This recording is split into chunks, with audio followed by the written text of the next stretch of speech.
6강 풀리지 않는 매듭을 푸는 열쇠가 이 경전 법화경 안에 다 있다. 심즉시불 부처님께서는 법화경을 통해서 인간의 가장 존귀하고 깊은 내용을 남김없이 설파하셨습니다. 불교가 중국에 전래되고 선불교가 비로소 세상에 드러나면서 선불교의 선사들이 당신들의 깨달음을 표현하는 데 있어 그 내용이 법화경의 내용과 유사한 면이 아주 많았습니다. 심즉시불, 마음이 부처다 라고 하는 선사들의 말을 흔히 들어봤을 것입니다. 마음과 부처님과 중생, 화엄경에는 심불급 중생시삼 무차별이라는 말이 나옵니다. 마음과 부처님과 중생, 이 셋은 차별이 없다는 말입니다. 중생을 부처라 해도 좋고 마음을 부처라 해도 좋고 사람을 부처라 해도 좋습니다. 이 셋은 똑같은 의미를 가집니다. 대승경전에는 다 그렇게 표현됩니다. 법화경은 더 말할 나위가 없습니다. 이러한 경지에 일찍이 들어왔다고 하더라도 자신의 마음으로부터 썩 믿음이 가지 않고 확신이 안 섭니다. 그렇기 때문에 여러 방법을 동원해서 사람들의 눈을 뜨게 하고 마음을 열게 하려고 조사 스님들이 다시 표현한 것이 심즉시불입니다. 마음이 곧 부처입니다.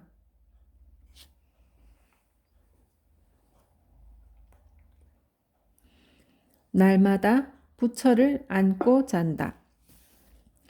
야야 퍼불면 조조 환공기 욕식 불거쳐 지저 어성시. 밤마다 부처님을 안고 자고 아침마다 부처님과 함께 일어난다. 부처가 간 곳을 알고 싶은가 일어나고 말하고 부르면 대답하는 바로 이것이니라 라고 하는 유명한 선시도 있습니다. 이런 개송들은 선불교의 절정입니다. 스님들의 방에서는 이런 글귀를 써서 액자에 넣어 붙여놓은 것을 흔히 볼 수 있습니다. 밤마다 부처님을 안고 자고 아침마다 부처님과 함께 일어난다. 안고 잔다거나 함께 일어난다는 표현도 사실은 간격이 있는 표현입니다. 본인이 부처인데 따로 부처를 안고 잘 일이 있겠습니까? 자기 자신인 부처인데 안고 잘 이유가 없습니다. 함께 일어난다는 것도 상당히 근접한 표현이지만 또 좀 거리가 있습니다. 자신이 일어나는데 누구하고 함께 일어날 게 있습니까? 그러나 말로 하자니 그렇게 표현을 하자는 것입니다. 법화경을 앞에 놓고 법화경의 궁극적 의미를 속임없이 이야기한다면 바로 이러한 경지입니다. 이러한 이야기를 앞에서도 많이 했지만 앞으로 본격적으로 할 것입니다. 지업은 없고 충실한 열매만 남았다. 부처님은 법화경을 설하기 전에 상당히 뜸을 들였습니다. 그러다 보니 법문을 많이 듣고 연륜이 높고 상당히 공부를 했다는 제자들 중에서도 5,000명이나 되는 이들이 자리를 박차고 일어났습니다. 40년이 넘는 세월 동안 이야기 다 해놓고 뭐 또 할 이야기가 있다고 부처님은 뜸을 들이나? 라고 해서 법석에서 자리를 박차고 일어난 제자들입니다. 여기 개송으로 거듭 밝히다라고 하는 것은 다시 복습하는 내용입니다. 복습하면서 미처 못다한 내용을 좀 더 구체적으로 이야기하려는 것입니다.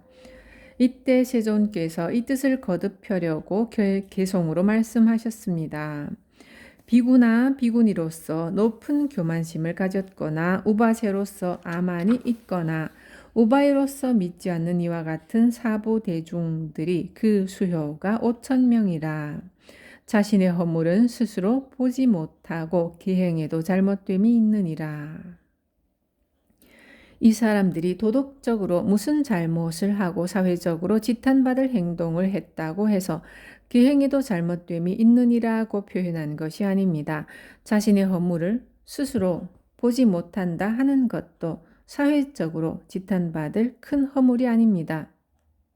불교에서 허물이니 기행이니 하는 것은 우리가 도덕적으로 생각하는 것과는 전혀 다른 차원입니다. 특히 대승불교의 꽃이라고 할 수 있는 법화경에 와서는 더욱 그렇습니다. 부처님이 가르침이 그렇게 다양하고 많은데 진실로 부처님의 가슴 깊은 곳에 있는 진정한 마음, 참뜻은 도대체 무엇인가? 관심이 있는 사람들에게는 법화경이 딱 맞는 경전입니다. 법화경은 부처님이 진실로 가슴속에 묻어두었던 이야기를 풀어놓은 경전입니다. 이제 대중의 근기도 어느 정도 성숙했으니 내 속의 이야기를 하겠다. 듣는 사람의 근기와 상관없이 그동안 비밀로 묻어두었던 이야기를 해도 되겠다는 차원에서 부처님이 최후로 하신 이야기입니다. 여기 이 대중들은 이제 지업은 없고 오직 충실한 열매뿐이니라. 5,000명이라고 하는 가지나 잎은 다 떨어져 나갔습니다. 이제 부처님의 진실을 들을 만한 충실한 열매만 남았습니다. 방편을 설한 이유. 사리부리여 잘 들어라. 모든 부처님들이 얻은 법은 한량없는 방편의 힘으로 중생들을 위해서 말씀하느니라. 중생들의 마음에 생각하는 일과 갖가지로 행하는 도와 그러한 욕망과 성품과 전생에 지은 착하고 나쁜 업을 부처님은 이미 다 알고 여러 가지 인연과 비유와 말과 방편으로 그 모두들을 기쁘게 하려 하느니라. 방편으로 그 모두들을 기쁘게 하려고 했다고 하는 법화경의 이 이야기는 법화경 이전이나 법화경 이외의 불교와 다릅니다. 저는 법화경을 이야기하면서 계속 법화경을 다른 불교와 차별화하고 있습니다. 법화경과 다른 경전의 불교는 차별될 수밖에 없습니다. 이런 구별을 여러분이 비난하든 아니면 마음속으로 받아들이든 저는 이 자리에서 고지곧대로 정직하게 법화경의 이치를 이야기해야 합니다.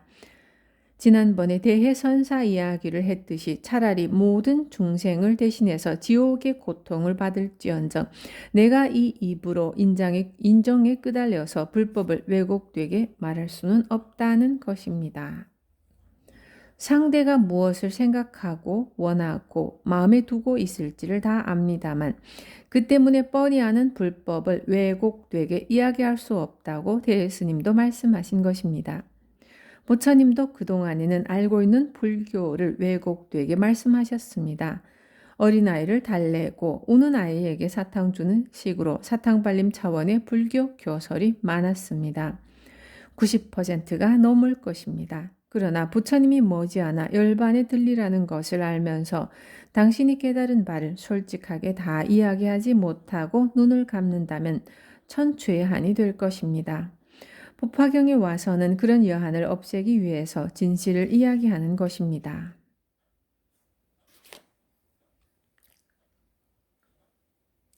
중생을 기쁘게 하기 위해 방편을 말했다.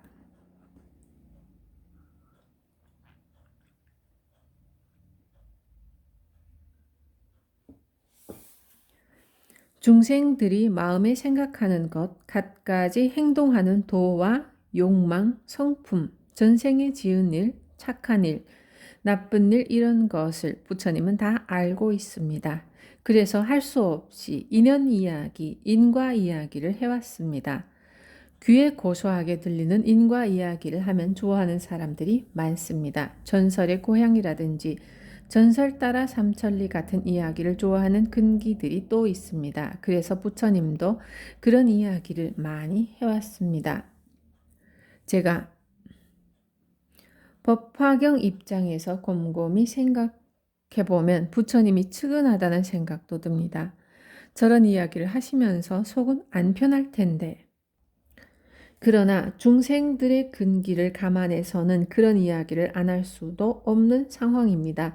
상대가 전생에 지은 착하고 나쁜 업을 부처님은 이미 다 알기에 여러 가지 인연 이야기를 하고 여러 가지 비유를 말합니다. 그런 것이 방편입니다. 부처님은 중생들을 모두 기쁘게 하기 위해서 방편을 이야기하였습니다.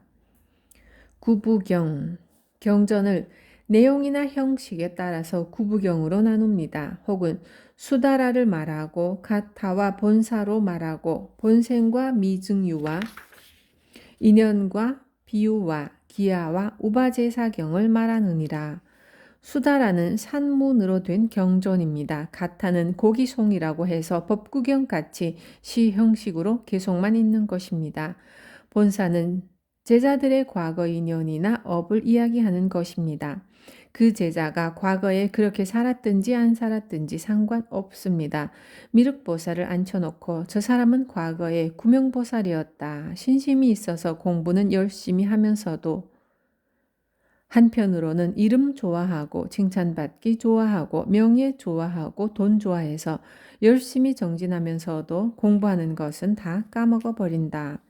또 공부할 때는 이 법회에 참석하지만 일어서면 명예 좋아하고 돈 좋아하고 높은 사람들 만나기 좋아한다. 족성가에 논인다 라고 하는 장면이 법화경에 나옵니다. 이렇게 미륵보살의 전생을 이야기합니다. 족성가는 이름 있는 사람들입니다. 그런 사람들과 친해서 왔다 갔다 하면 자기도 뭔가 되는 양 생각하는 사람들이 있는데 미륵보살의 과거가 그러했다는 것입니다. 이런 것이 본사입니다. 경전에 그런 내용이 많습니다. 미륵보살은 부처님이 자신의 전생 이야기하는 것을 들어도 내 이름 팔아서 부처님은 저런 이야기를 하지만 저 이야기는 부처님이 혼자 지어낸 이야기인데 뭐 내가 상관할 바 있나 하고 다 알고 있습니다. 중생을 깨우치고 중생을 편안하게 하기 위해서 부처님은 있는 이야기 없는 이야기를 사정없이 다 합니다. 부처님은 천하의 이야기꾼입니다. 본사라고 하는 제자들의 낱말 과거 인연을 이야기하면 얼마나 많은 이야기를 더 할 수 있겠습니까? 본생은 부처님의 전생담입니다. 그것도 사실 깨놓고 이야기하면 전부 꾸며낸 이야기입니다.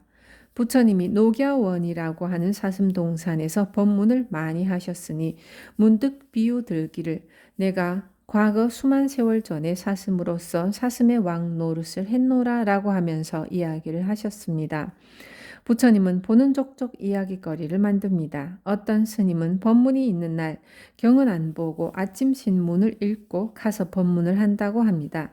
옛날에 그런 스님이 있었습니다. 부처님도 사슴동산에 뛰노는 사슴을 보다가 사슴을 가지고 사람들을 깨우쳐주면 되겠다 해서 이야기하시고 뱀을 보면 뱀 이야기로 중생들을 깨우쳐주면 되겠다 해서 이야기를 하십니다. 미증유는 불가사의하고 희유한 이야기입니다. 인연에 대한 이야기도 하고 비유를 드는 이야기도 합니다. 기야는 중송입니다. 거듭 개송으로 밝히는 것인데 지금 우리가 기야를 공부하고 있습니다. 우바제사경은 논의 또는 문답입니다. 문답식으로 이야기하고 토론 형식으로 이야기하는 것을 우바제사경이라고 합니다. 이렇게 경전을 내용과 형식으로 나누면 9가지가 됩니다. 그래서 구부경이라고 합니다. 뒤에 12부경이라는 말도 나옵니다. 구부경 내지 12부경은 8만대장경을 내용별로 정리했을 때 그렇게 나눈다는 것입니다. 12부는 구부경에 3가지를 더 보탠 것입니다. 자설이라고 해서 부처님 스스로 말하는 것이 그 하나입니다. 부처님은 대개 제자들의 상황을 보고 이야기하거나 제자들이 질문을 했을 때 거기에 맞게 대답해 주어서 그것이 초기 경전이 되었습니다. 불교의 초기 경전 중 특히 아함부 경전 같은 것을 보면 거의 그런 식으로 되어 있습니다. 그런데 대승경전으로 오면 그런 형식을 벗어나는 것이 많습니다. 그것을 스스로 말씀설자를 써서 자설이라고 합니다. 제자들이 묻지 않는데도 부처님이 먼저 이야기하는 것입니다. 다음으로는 방편이 있습니다. 부처님은 방편을 잘 씁니다. 지금 우리가 법화경에서 공부하고 있는 부분도 방편품입니다. 다음에는 수기입니다. 이것도 대승경전에 와서 있는 것입니다. 앞으로 누구누구는 얼마의 세월이 지난 뒤에 부처가 될 것이다 라고 이야기하는 내용입니다. 그것을 좀 더 확실하게 드러내고 이야기하자면 앞으로 그대는 얼마 후에 부처가 될 것이다 라고 하는 것이 아니라 바로 지금 당신은 부처님이다 라는 것이 진정한 수기입니다. 진정한 수기는 지금 여기에서 이루어집니다. 법화경을 다른 표현으로 하면 수기경입니다.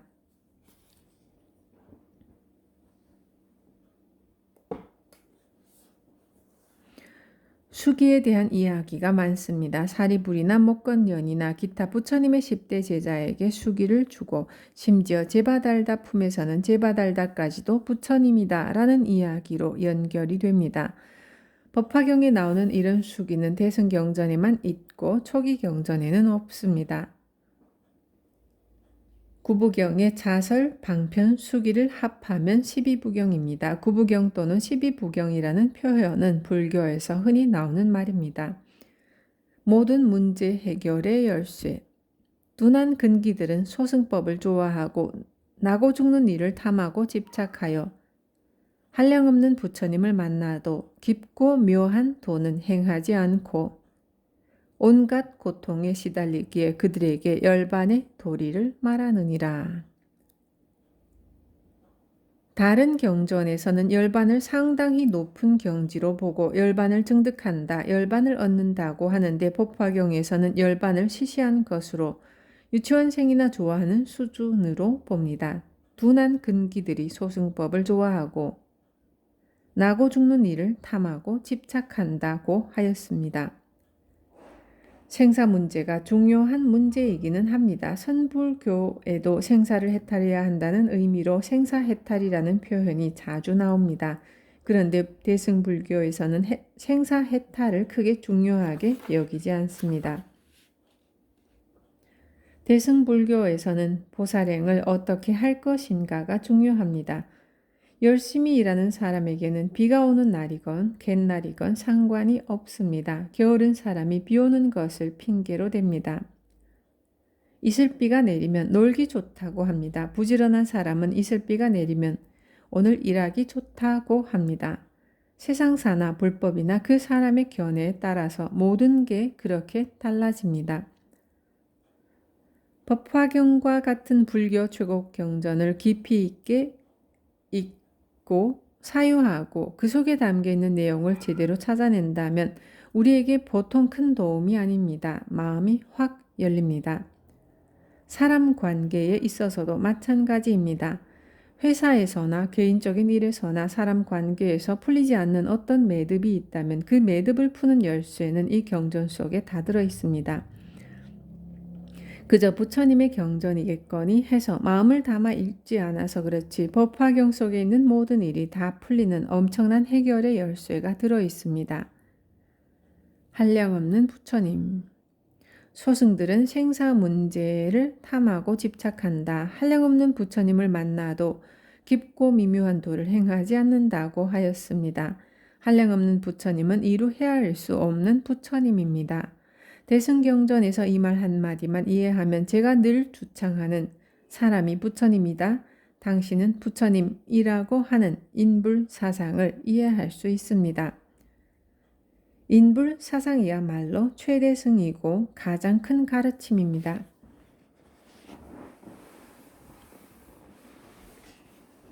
그러면 그 한량없는 부처님은 누구인가? 석가모니 부처님을 두고 하는 소리가 아닙니다. 경전상에 나오는 부처님을 두고 하는 소리도 아닙니다. 법당에 무수한 부처님을 모셔놓은 것도 사실은 한량없는 부처님을 이해시키기 위한 하나의 표본일 뿐입니다. 불교에서 무수히 이야기되는 한량없는 부처님이라는 것은 사람 모든 생명을 뜻합니다. 사람 모든 생명이 한량없는 부처님입니다. 한량없는 부처님을 이렇게 해석하지 않으면 이 구절 하나도 우리가 제대로 이해하지 못하는 것입니다. 한량없는 부처님이라고 하는 경전의 이 한마디만 이해해도 법화경뿐만 아니라 불교의 근본적인 취지를 다 풀게 됩니다. 이 열쇠 하나면 불교의 궁극적 의미를 다 풀 수가 있습니다. 둔한 근기는 깊고 미묘한 도는 행하지도 않고 온갖 고통에 시달리기에 그들에게 열반의 도리를 말하느니라 라고 하였습니다. 열반을 얻으면 편안합니다. 온갖 고통이 다 사라지고 망상번뇌가 다 사라지는 것이 열반입니다. 이렇게 부처님이 이야기를 해왔습니다. 내가 이러한 방편을 마련한 것은 중생들을 부처님의 지혜에 들어가게 한 것이지만 그대들에게는 일찍이 성불하리라고 말하지 않았느니라. 부처님이 열반이라고 하는 방편을 마련하고 구부경전, 12부경전을 마련한 것은 중생을 전부 부처님이 깨달으신 그 지혜에 들어가게 하려고 한 방편이었습니다. 그러면서도 그동안 부처님은 중생들에게 당신은 부처님, 사람은 부처님이다 라는 말씀을 안 했다는 것입니다. 법화경 이전에는 한 번도 그런 법문을 안 했습니다. 그런데 법화경에 와서 끊임없이 모두가 부처를 이룬다고 토로합니다. 소승불교라든지 근본 불교를 신봉하는 남방불교 국가에서는 성불이라는 말이 없습니다. 모든 사람이 다 불성을 가지고 있다라든지 부처가 될 것이다 라고 하는 표현이 없습니다. 부처님은 오직 석가모니 한 분뿐이라고만 알고 있습니다. 전해진 경전이 다르고 소견이 다르기 때문입니다. 지금이 그때다. 내가 그런 말을 하지 않은 것은 그런 말을 할 때가 되지 않았기 때문이니라. 지금 바로 그때가 되었으므로 결정코 대승법을 말하는 것이니라. 부처님은 72세가 될 때까지 왜 그대들이 성불하리라는 말을 안 했을까요? 아직 때가 안 되었기 때문입니다. 그런데 지금 바로 그때가 되었으므로 대승법을 말하는 것입니까? 얼마나 환희스러운 내용입니까? 부처님이 40여 년 동안 말씀하시지 않고 참았던 내용을 이제야 말씀하시는 것인데 어찌하여 내가 만날 수 있게 되었느냐? 40년간 부처님의 가슴 속에만 사무쳤던 진실을 지금 우리가 만나려는 순간입니다. 불교에 신심이 있고 진정으로 불법을 알고 싶은 마음이 있는 사람들이라면 이런 대목에서 감동을 하고 눈물을 흘립니다. 그 만남의 내용이 법화경입니다. 불교를 왜 믿는가? 이제 우리 불자들은 차원이 달라져야 합니다. 자기가 알고 있는 구태의연한 불교 보따리를 들고 절에 와서 스님이 무슨 이야기를 하든 법사가 무슨 이야기를 하든 내 불교는 따로 있다고 하면서 자기 보따리 풀어놓고 자기 불교 하다가 고스란히 그 보따리를 가지고 집으로 간다면 자기 집에서나 하지 차비 들이고 신 달아가면서 절에 왜 옵니까? 물론 그동안 알고 있던 불교도 소중합니다. 그러나 알고 있던 것은 좀 내려놓고 도대체 법사가 무슨 말을 하는지, 자기 소리를 하는지, 부처님 말씀을 하는지, 대승경전을 펴놓고 제대로 전해주는지 한번 들어보려는 자세가 있어야 합니다. 믿지 않아도 잘 사는데 불교를 왜 믿습니까? 불교를 공부하는 것은 내 마음이 좀 더 열리고 커져서 모든 대상과 경계를 수용하자는 것입니다. 경계라는 말은 불교에서 쓰는 말로 대상이라는 뜻입니다. 나 아닌 다른 사람. 그 사람에게 일어나는 문제는 경계입니다. 평소에 싫어하던 사람이 국회의원에 당선됐습니다. 그렇다고 기분만 나빠하고 있으면 어쩔 것입니까? 결국은 수용해야 합니다. 좋은 것도 안 좋은 것도 다 수용할 줄 아는 마음. 그런 마음 씀씀이를 하자고 불교를 공부합니다. 집안에서 일어났든 회사에서 일어났든 친구 사이에서 일어났든 정치상에서 일어났든 내 마음에 들지 않는 상황, 험악한 경계, 추한 경계 등 어떤 좋지 않은 경계라도 내가 이해하고 수용하고 슬기롭게 소화해내자고 불교 공부를 하는 것입니다. 그런 마음 씀씀이를 공부하는 것이야말로 여기서 말하는 열반입니다. 열반은 활기찬 보살행은 못 되지만 그 나름대로 편안한 마음을 가질 수 있습니다. 나의 이 구부경법은 중생들의 근기를 수순하여 설한 것이니라. 모두 이 대승법에 들어가게 하는 기본을 삼으려고 이 구부경법을 설하였느니라. 그러나 무엇보다 중요한 것은 대승법입니다. 모두가 부처라고 하는 이 사실입니다. 이 대승법에 들어가게 하는 기본을 삼으려고 그동안 부처님은 구부경이라고 하는 9가지 형식과 여러 내용을 설하였습니다.